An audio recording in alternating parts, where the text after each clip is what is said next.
They invested in technical, vocational education, high school education. They made gender neutral because you needed both men and women in the factories, in the farm, as well as in the military. So gender equality is a lot greater actually in ex-communist countries than it is even in America. We talk about it, but we don't have it.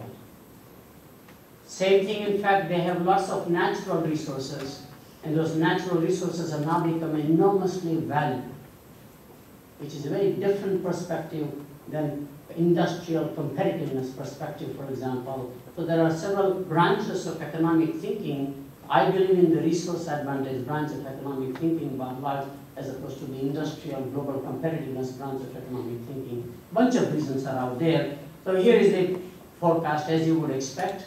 The Europeans were the century in the 1800s with the colonial expansion, industrial revolution, all the benefit. American century was the last century, and this is looking like the Asian century with a very important observation.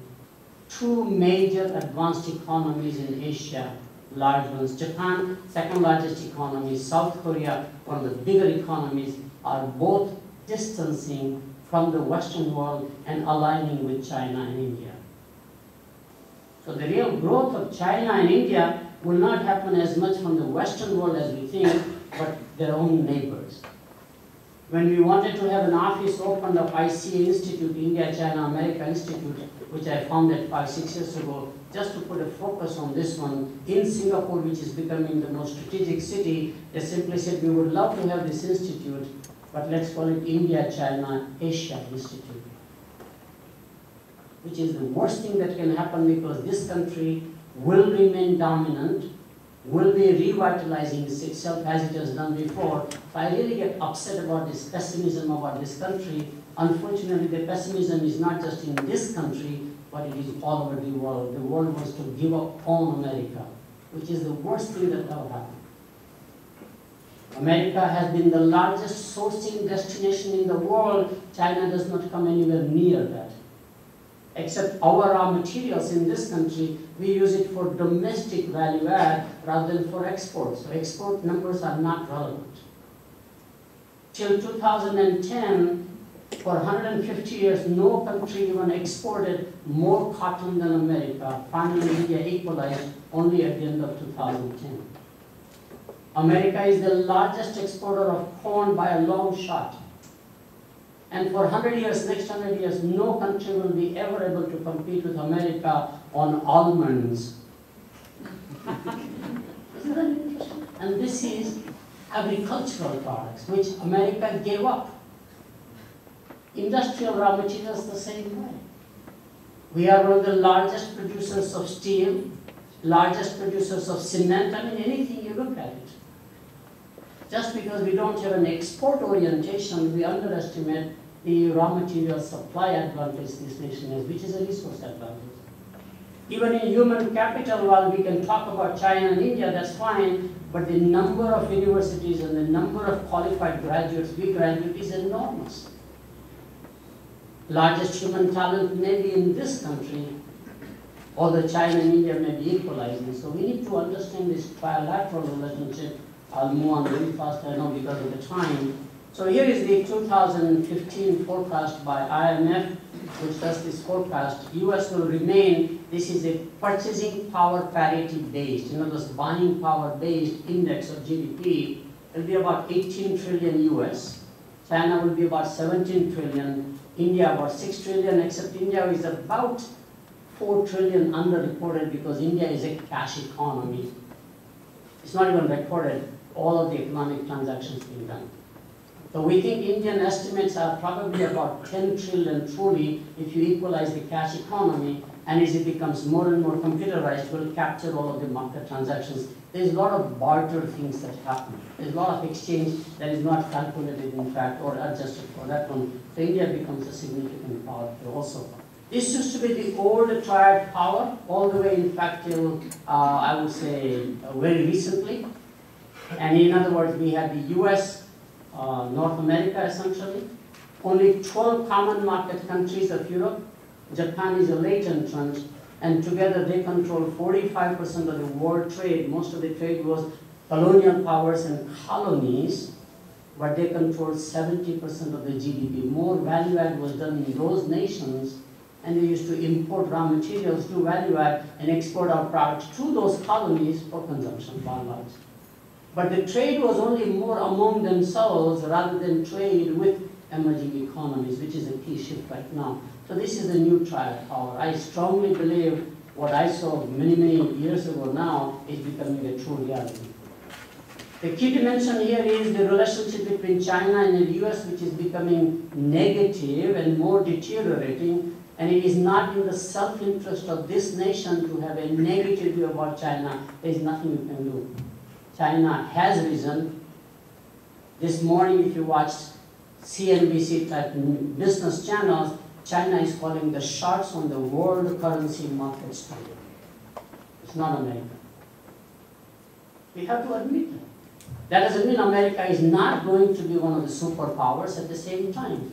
We need to learn how to live with these contradictions, which is a key problem. We always dichotomize either or world. It's possible that the world could be an end of everything that's around here.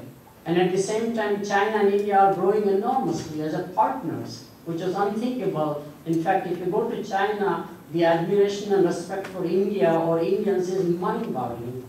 I go quite often. If you go to India, there's a huge mistrust of China. Very interesting. Infosys is an exception. I sit on the board of another major company. It is so hard to convince the management why they should invest in China. Not as a sourcing destination, but just in the IT industry alone. IC Institute was supposed to organize a conference by now. China as an IT services market itself will cross $100 billion by 2030. They are computerizing everything. There were some of the largest multinational enterprises who are going to computerize, put enterprise systems, hardware and software, IT infrastructure, just like what we do. It's not as if they will remain paper-based economy. Huge market opportunity, if you look at it. By the way, 70% of that $100 billion of Chinese market, not as outsourcing, but as a market, will go to one company only called IBM. IBM has understood this game, has been participating with China for a long time, which is fascinating. And there is no second even, like Accenture does not even come in the picture. And Accenture is a major competitor here, but not in China. EDS, which is the third largest player, is just doesn't even show up. So if you talk to Unilever chairman, or if you talk to, for example, at the same time a Nestle company, or if you talk to now American multinationals, they all now believe 75% of their future by 2020 in terms of market and market shares will be all emerging economies. So this power has already shifted.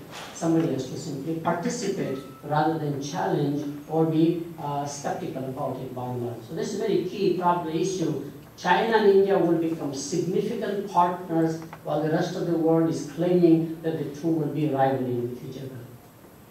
It also says that India will be the second largest sourcing destination for manufactured products. Automobile, it has already happened. If you take the small car component maker, India is already #1 in the world, not China, nor America. America makes a lot of components, but we assemble here ourselves rather than export our components. This goes on for aerospace industry, appliance industry, everything we talk about it.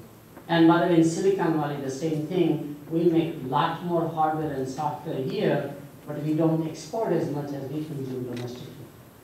So here are the three major events, and I know there's no time, so I'll fast forward. Biggest impact is going to be that the global markets are going to be large emerging economies, especially China and India, but there are others coming along at the same time. Cell phone is a key classic case. I have been participating in the cell phone evolution industry from a policy viewpoint as well as deployment viewpoint from the day it began in this country. It was a World War II technology by Bell Labs, commercialized. This country invented, commercialized it, will lose it permanently. The scale is all in favor of those large nations. China has 700 million subscribers. India is just crossing 550 million, but adding 15-20 million a month.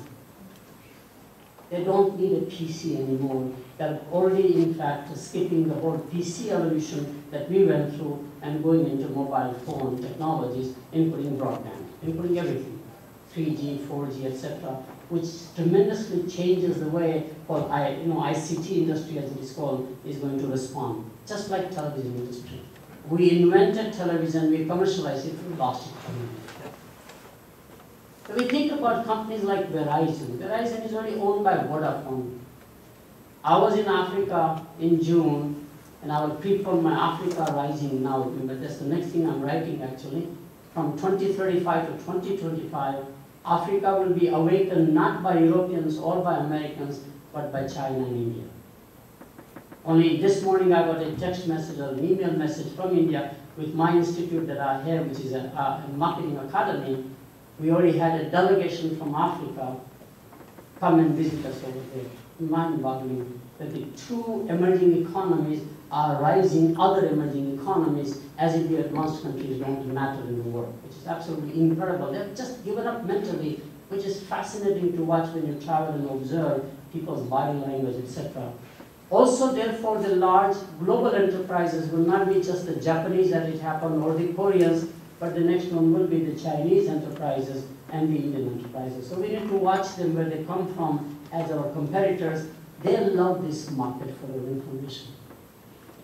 This market is one of the best markets from their viewpoint. It is the biggest market no matter how you look at it, so they will have to come here. Rather than doing the lower end of work, R&D is already shifting now to Asia pretty much. All major corporations, technology centers or centers of excellence are all in Asia, technically housed in Singapore as a legal entity, but the work is being done primarily in the Asian context. It just goes on and on. I don't have the time, so I'll just take one key point. How many have talked about, remember, westernization of the world? Rudyard Kipling was the famous person who said, East is East, West is West, and the twain shall never meet, or some such thing. He is dead wrong. He's not only dead, but he's wrong. Have you seen the westernization of Asian kids, whether those are Chinese or Indians or Vietnamese? We don't care. They look just like our kids. But now it's Easternization of the world taking place. Food, music, spirituality, management practices, anything. But the Easternization is very different. It is not imported as it is, but it is blended. I call it Christian yoga. Have you seen Christian churches offering yoga practices? Believing in meditation? Interesting. That kind of a fusion will create a new spark of economic growth, which is fascinating. So, second one is race for resources. Again, I won't take much time because I would like to focus on India, because my colleague Ilan will focus more on China by and large. But there will be a resource-driven race.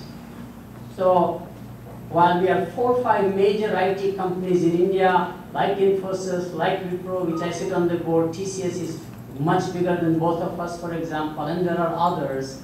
The largest single IT company in India will be a non-Indian company called IBM, period. The race will be won by IBM in India from a human talent acquisition viewpoint. It is the 3rd largest employment country for IBM. US still is the biggest. Japan is the 2nd biggest, but Japan will be surpassed probably a year from now. And they are gunning for the Indian talent for worldwide deployment, as they're all struggling to capture talent in India right now. So we are expanding abroad. Wipro now has hired 600 people in Atlanta, all non-Indians.